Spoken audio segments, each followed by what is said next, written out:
Before you speak, before you act, before they even know your name, your reputation already decided who you are. To Machiavelli, this wasn't a side effect of power.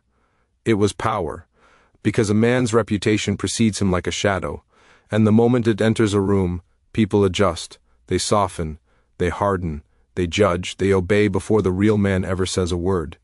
The powerful understand this, but the truly feared, they weaponize it. They don't just build a reputation, they build mythology so potent, so unforgettable, that people don't just respect them, they worship them. And worship is the final stage of power. Not when people obey because they're told, but when they obey because they believe you are something more, a symbol, a legend, a force they fear crossing, even when you're not watching. Machiavelli studied this obsessively, because in his world where allies lied and enemies smiled, your reputation was your only armor and your sharpest blade. He learned this the hard way, not from books, from betrayal, from exile, from watching weak men rise, not through truth or goodness, but through carefully crafted illusions. So he asked a different question. How does one build a reputation so strong, so magnetic, so feared, that it makes obedience feel like devotion? And what he uncovered were not acts of kindness, not displays of honesty, but something far more dangerous, deliberate psychological engineering. Let's start with the first layer, mystery. Most people think reputation is built through visibility, through doing more, being louder, constantly proving yourself. But that's the reputation of a desperate man, a man who chases validation. Machiavelli believed the opposite. It is better to be feared than loved if one cannot be both. But before fear can ever grow, you need uncertainty. People fear what they can't fully predict, and mystery is the soil in which legends grow. You don't show all your strengths, you hint at them, you let others exaggerate them. You do one cold, brilliant, unforgettable act, and then disappear just long enough for it to spread. That absence becomes power. That silence becomes louder than the man who won't stop talking. This is why the most respected figures in history often said less, and when they spoke, people leaned in. Not because their voice was loud, but because their aura had been carefully crafted to make every word feel sacred. But mystery is only the beginning. The next layer is selective violence, not physical, psychological, social. Machiavelli warned that a ruler who punishes often loses respect, but one who punishes rarely and with terrifying precision creates fear that lingers. If someone disrespects you, you don't react emotionally, you don't argue, you don't explain. You vanish them from your world publicly or privately, and do it with a calm so chilling that people around you begin to fear ever making the same mistake. This creates a ripple, not just that you are powerful, but that your standards are untouchable. That disrespect doesn't earn response, it earns oblivion. And now the legend starts to grow. Because people don't just see what you do, they start to guess at what you might be capable of. And when people start guessing, they start mythologizing. This is how reputations become sacred. They stop being built on fact and start growing from fear, projection, and awe. And then you apply the third layer, controlled generosity. You don't hand out approval like candy, you make it rare, calculated, valuable. The moment you praise someone, it becomes a blessing. They'll chase that high again, they'll talk about it, others will envy it.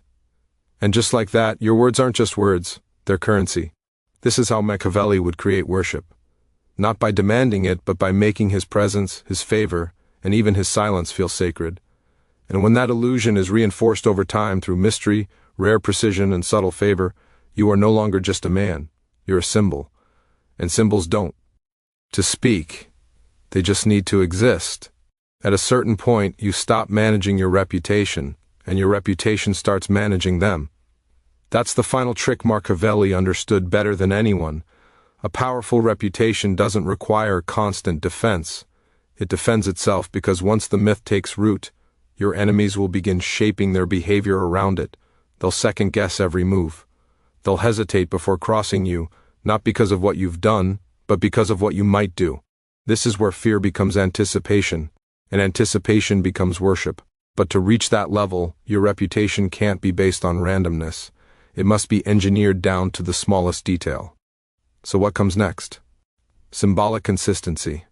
Every truly revered figure, whether feared or loved, becomes associated with a handful of powerful, repeatable symbols. a certain tone of voice, a dress style, a posture, a phrase, a ritual. These aren't aesthetic choices, they're anchors, psychological hooks that allow others to categorize you, speak about you, remember you.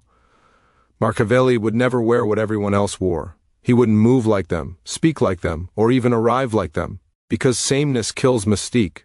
Sameness makes you replaceable. You want to become unmistakable. You enter a room and eyes shift, not because you're loud, but because your presence disturbs the emotional rhythm of the space. People feel a tension they can't explain. This is how kings walk. This is how gods are painted. But here's the twist. The more people talk about your aura, the less you must explain yourself. You've trained them to see more than is there, to read meaning into silence, to find depth in your absence. This isn't ego, it's strategy. Because while others are busy chasing credit, you are doing what Machiavelli admired most, turning perception into control. Now, once you've crafted this kind of aura, the next phase is reputation through proxy. This is where things get dangerous. Machiavelli knew that the most powerful reputations weren't built by the man himself, but by those around him. He called it influence through fear and loyalty. You deliberately elevate those who speak your myth. Not just friends, but disciples. People who repeat your phrases, echo your values, and defend your name as if it were their own. You reward them quietly, but powerfully. You never say thanks for supporting me. You offer them presence, proximity, access. Soon, your name carries weight, not because you're in every room, but because your legend is. People begin to reference you in conversations you've never attended. They'll ask themselves, what would he think if he heard this? Should I say that? What if it gets back to her? Is this aligned with their standard? That's how kings rule without raising their voice. That's how prophets shape behavior centuries after death. And when your words, your actions, and your aura continue to echo even when you're silent, you've crossed over from influence to worship. But there's one more test of a true reputation. It's not whether people follow you when you're winning. It's whether they fear betraying you even when you're nowhere in sight, because that's the difference between admiration and reverence. Admiration is weak, it's seasonal, it can flip. But reverence, real deep gut-level reverence, is irrational. It holds people hostage to the image they have of you in their mind. And Machiavelli would ask, what have you done to plant that image? There's a moment when power becomes effortless, when your reputation enters the room before you do, and others start playing by your rules without realizing it. This moment doesn't arrive by accident. It's manufactured, crafted, maintained, and Machiavelli knew the exact mechanism to trigger it. Fear of disapproval, not punishment, not confrontation. Disapproval. Because once people begin to value your perception of them more than their own, you own them psychologically. They don't fear disappointing you. They fear being seen differently by you. They adjust their behavior not for rewards, but to preserve their place in your perception. That is when your reputation becomes a mirror they can't look away from. But how do you create that kind of pull? You do it by mastering a rare and ancient art, the withheld reaction. Most people overshare their thoughts. They praise too quickly, criticize too easily. They reveal their emotional cards far too soon. But Machiavelli wouldn't. He would listen, watch, process, and then say nothing. That silence.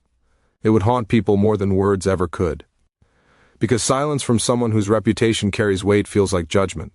A disapproving look from someone you admire can sting harder than any insult. So, he became a master of delayed feedback. When someone expected praise, he'd nod subtly, say, "We'll see." When someone feared his wrath, he'd smile politely and say, "Noted." When someone disappointed him, he wouldn't speak, he'd simply move on. That indifference becomes power. It teaches people that your attention is not free, that your opinion is not disposable, that they must earn it. And once that standard is felt, your reputation begins to climb into the realm of legend. Because people don't just talk about your actions anymore, they talk about your silence, your glances, your pauses. That's the kind of power kings dream of. Not power over actions, but power over thoughts. But Machiavelli didn't stop there. He would take it further with one of his most brutal principles. Protect your myth more than your relationships. If someone threatens your reputation even slightly, if they begin to speak your name casually, joke about you, or imply familiarity, you cut them off swiftly, silently, entirely. Why? Because once people feel entitled to your image, they start to chip away at your authority. They tell others, he's not as intense as people think. She's not really like that. It's all just an act. And now the myth starts to crack. Machiavelli saw this happen to rulers constantly. They got too close. They tried to be liked. They tolerated too much familiarity. And before they knew it, their image was bleeding from the inside. So he designed a rule. Let them admire you, let them respect you, but never let them equal you. Which brings us to one of the most misunderstood aspects of reputation. Distance. Worship cannot exist without distance. If you're always available, always accessible, always present, you become too known. And what is known too well loses its magic. So you disappear. Not as an escape, as a strategy. You become rare. You reappear only when your presence will hit the hardest. You say no often, not out of arrogance but out of value protection. And what happens? Your scarcity becomes sacred. They talk more when you're gone. They speculate more when you're quiet. They wonder what you're thinking because your thinking matters more than anyone else's. That is not coincidence, that is design. And Machiavelli would say, the man who makes himself rare becomes priceless. Because at the highest level of power, you are no longer seen as just a person. You are a presence, a symbol, a force. And that is the beginning of worship. You'll know you've succeeded not when people agree with you, but when they quote you. Not because they remember your words, but because those words now represent something bigger than the situation they were spoken in. That's when your reputation becomes something else entirely. A doctrine. Machiavelli understood this intimately. He watched how Caesar's name survived assassination, how Alexander's glory outlived his empire, how a reputation well crafted could become immortal, even if the man was not. And he knew the path there wasn't paved with kindness, charisma, or popularity. It was paved with narrative control. Because power isn't just about what people believe, it's about who shapes what they believe. So how do you ensure your story is always told the right way, even when you're not around to tell it? You create disciples, not followers. The average man surrounds himself with allies, but Machiavelli would surround himself with amplifiers, people who benefit from repeating his ideas, people who climb higher by keeping his name polished, people whose status becomes tethered to his myth. This is how your reputation multiplies while you do nothing. They spread your legend because it serves them to do so. And when others question your power, these amplifiers shut it down. Not because you ask them to, but because your strength secures theirs. And that right there is how cults of personality are born. Not through control, but through dependence. You want others to depend on your reputation, for their confidence, for their access, for their identity. And now, if anyone dares to challenge you, they're not fighting one man. They're fighting a network of belief. That's how reputations become untouchable. But there's one more level, and it's not for the faint of heart. It's when you intentionally plant contradictions into your myth. Why? Because the most powerful reputations are not consistent. They are enigmatic. People should never know exactly what you'll do, what you value, what line you'll never cross. They should hear stories that don't quite match up. One day they hear you're cruel. The next they hear you spared someone no one else would have. They hear you destroyed a man for disrespect but gave mercy to a thief. Now they don't understand you. They study you because confusion breeds fascination, and fascination is stronger than admiration. People stop trying to judge you and start trying to decode you, and once they start decoding you, they can no longer dismiss you. Machiavelli would say, a reputation that can be explained can be destroyed, but one that confuses controls. That confusion becomes the fog around your figure, a fog no one dares to walk through without caution, and within that fog, you do the most terrifying thing of all. You reinvent yourself. Because while others are busy protecting a fixed identity, you evolve. You grow sharper, colder, or maybe warmer, but only to the right people. The myth adapts, the aura shifts, and suddenly even those who thought they knew you feel distance, and they worship even more. Not because they love you, but because they no longer understand you well enough not to. That is how you build a reputation that doesn't just get respected. It gets feared, repeated, and believed without ever needing proof. There's a reason Machiavelli never begged to be understood. He knew that true power doesn't come from being clear. It comes from being interpreted 1,000 different ways, all of them useful to you.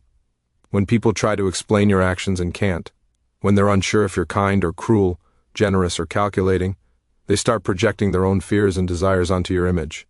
And that's when you stop being a person and start becoming a mirror that reflects their insecurities, a mirror that makes them ask, what would he think of me? Have I earned her attention?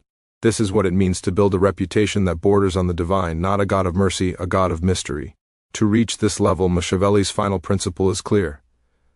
You must become the standard others measure themselves by. This doesn't mean being better in obvious ways. It means being unreachable in subtle ones.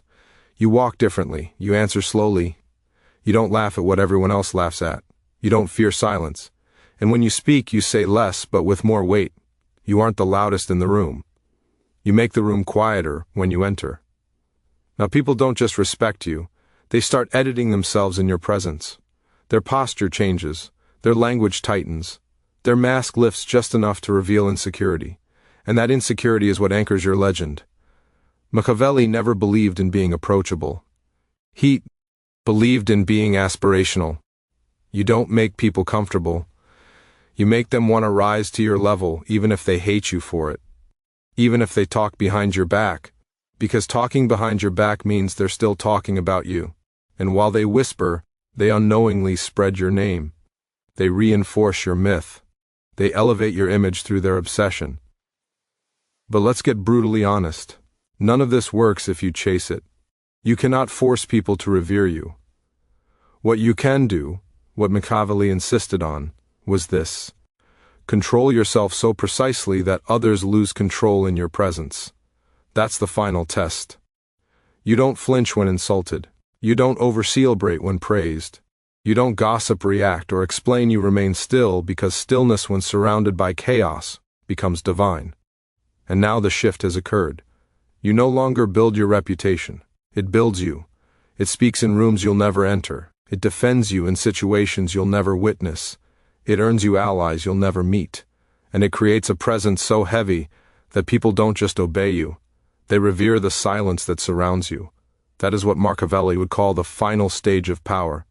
Not the sword, not the throne, not the crown, but the invisible empire of belief.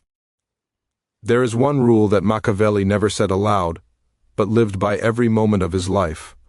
The man with the strongest reputation controls the future, even when he's gone. Because long after your hands can no longer move the pieces, your name still plays the game.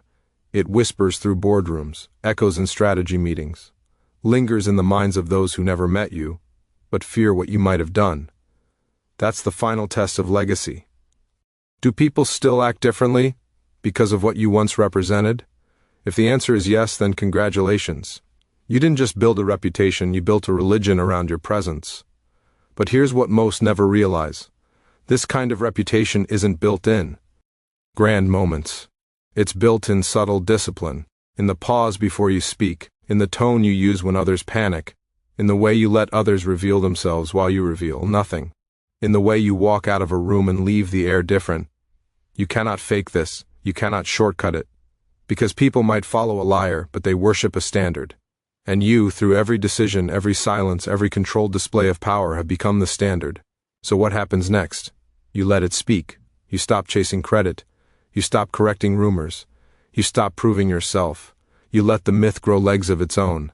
Let others debate you, quote you, fear what you might do next, even when you do nothing at all. That's how Machiavelli would seal his legacy, not through applause, but through inevitability. Because worship isn't about volume, it's about weight. It's about walking so carefully, so deliberately that even your footprints become scripture. It's about living in a way that makes others feel smaller, not because you crush them, but because they realize they cannot become you, and so they submit, not out of weakness, but out of reverence. So here's your final truth. Don't build a reputation for attention, build it for eternity. And one day, when the room goes quiet before you speak, when your enemies soften their tone when saying your name, when strangers talk about you like you're an idea, not a man, you'll know you've done it right. You didn't just win. You became undeniable. You became warped. That is the Machiavellian way.